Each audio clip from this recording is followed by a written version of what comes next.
Okay, Sarwa Buma, I think there's something you have to know. Koshi food. Saj can ruksas, but you have to promise utazoshinje shit. Okay, go on. OC TRE. Yeah, yeah, of course, wewe uribo. Asipandiri pane zvimwe zvisipo. Might be true, I can't afford you.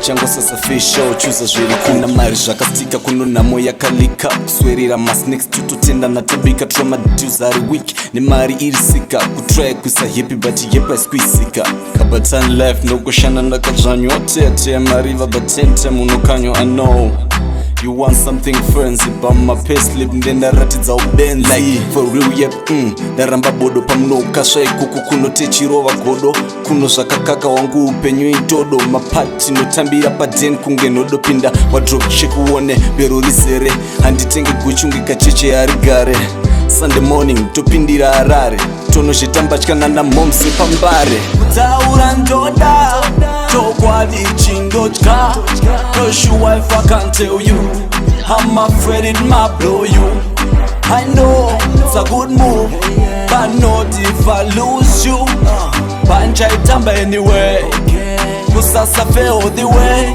suppose dirire geto ari lover hauna pressure next tika nemageva feel me now chimboniterera you'll be fine kashaya waunoterera kuno we don't snitch special about weed timre kuno arina mess like squat Madrid so contain what you see and pray for weed the hustle is too tough so most about me salad chiri right but kuno sachiwanze kuno kozvambura munhu sha please usaganze uchida kupinda trails pangu unobuda panze for better mona zunotsvairwa chivanze atiende kuma movies atina chekubhadhara sore padeni takasomba chonanamo mahara jo idi chokwadi chakazara uptown lady chisarura wakafara kutaura ndoda chokwadi chindotya no sure if I can't tell you I'm afraid it might blow you I know it's a good move but not if I lose you banja itamba anyway kusasa fail the way okay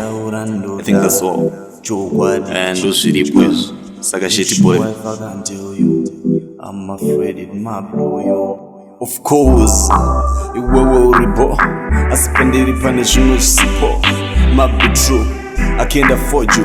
Chango sasa fesha uchuza zviri cool. Kutaura ndoda, chokwadi chindotya. No sure if I can't tell you. I'm afraid it might blow you. I know it's a good move, but not if I lose you. Banja itamba anyway kusasa fail the way taura ndoda chokwadi chindotya no sure if I can't tell you I'm afraid it might blow you I know it's a good move but not if I lose you banja itamba anyway kusasa fail the way OCTRE Japela